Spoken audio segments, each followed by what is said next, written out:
Listen, Matt, for Into Boxing, delighted to be joined by the beast from the East, Anthony Yarde. Anthony, we've just seen Bilal go out there and put on a boxing clinic. Got a bit eager at times, looked like he wanted to get him out of there, and he didn't look like he was going anywhere. Talk to me through his performance. Are you impressed? As you said, yeah, boxing clinic, very, very, very sharp jab coming out. Again, Bilal was a work in progress. He even says it himself as well. He just wants to get better. He's obsessed with getting better. So, again, I'm happy for his future. He's had a loss a couple of fights ago, but it looks like that's now in his rear view. He's put together a couple of back-to-back victories. I know he's back out again soon. Are we seeing a change in him now where we're going to see the best of him? He seems to be maturing a bit as a fighter. Well, yeah, we'll have to see. Hopefully he's active, being an active fighter again, you get more comfortable in the ring, etc. Bilal only has something like 5 amateur fights, something like that. Yeah. So again, a lot of your experience and getting comfortable in the ring under fighting conditions is done in amateurs. Yeah.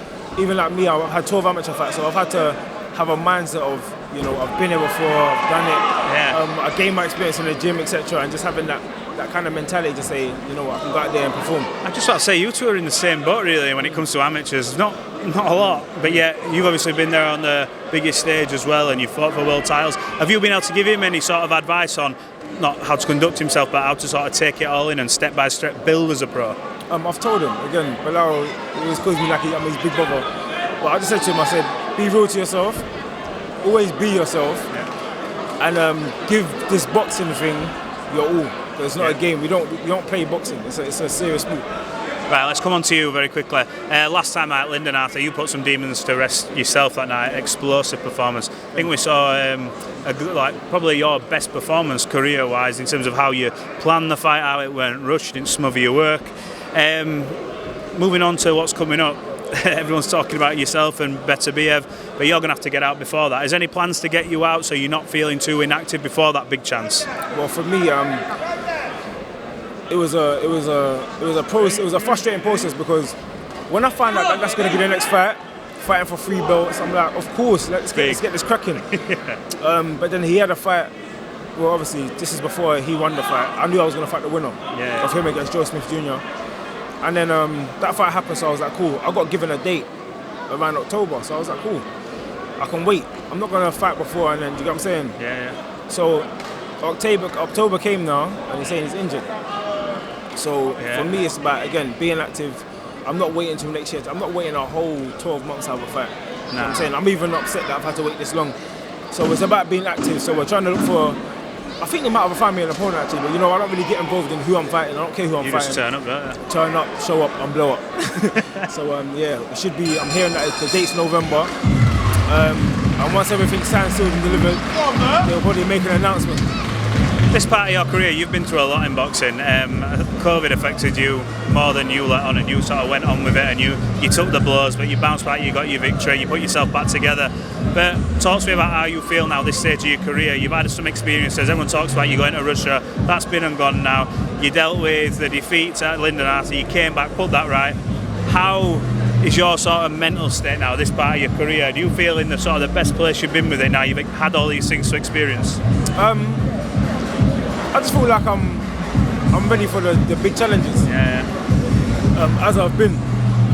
So for me, it's just being excited for the future fights, continuing my career. Again, the one thing you can't do is change the past. That's something that's factual. So it's about just being the best that you can be going forward. Talk to me about Beterbiev, animal in the ring. I don't think anyone will take that away from him. Do you believe you'll be able to impose yourself on him enough to discourage him and get out? Because obviously you're a big guy yourself, you're heavy-handed when you get going. Yes. Do you see that fight going in a way where, not like the Linden Arthur one, because every fight's different, but where you can sort of assert your dominance on him and get him out of there?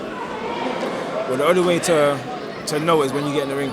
Everyone does this talking thing, saying they're going to do this, they're going to do that. You don't know how it's going to go. Yeah. Do you get what I'm saying? For me, my thing is entertainment. My thing is being... People used to call me Yardos. Those that know me, you know what I'm saying? They used to call me Yardos. So be Yardos, because that's Mr. Aggressive. That's Mr. Try and knock a person out. So that's the entertaining thing, entertainment factor, and it's about enjoying the sport and giving the fans something to enjoy. Yeah. Do you get what I'm saying? So again, as you said, Beterbiev's he's been a monster in the ring. He's been a wrecking ball. I'm trying to be that gust of wind around him. I'm trying to circle him. I'm trying to find the pockets and land shots. Is that going to be your new thing now? Hashtag be Yardos. Lions in the camp. People have been calling me Yarde from day one. Those that know me, they know me. I want to talk to you quickly. Fight that potentially could happen. I'm not getting bored of talking about it. I just wish an announcement would get made. Tyson Fury, Anthony Joshua. Right now, your humble opinion, if that fight gets made today, signed, sealed, delivered, what happens in that fight? What happens in that fight? Again, no one knows. Because what do you think, hand on heart? If you had to pick a winner now, obviously we know there's a few. If I had to pick a winner, again, I don't lie. I would love for Joshua to have a good comeback and for the thing to get more exciting again. That's what everyone loves, the controversy. When Mike Tyson lost, it was such a, and then everyone's waiting for the comeback.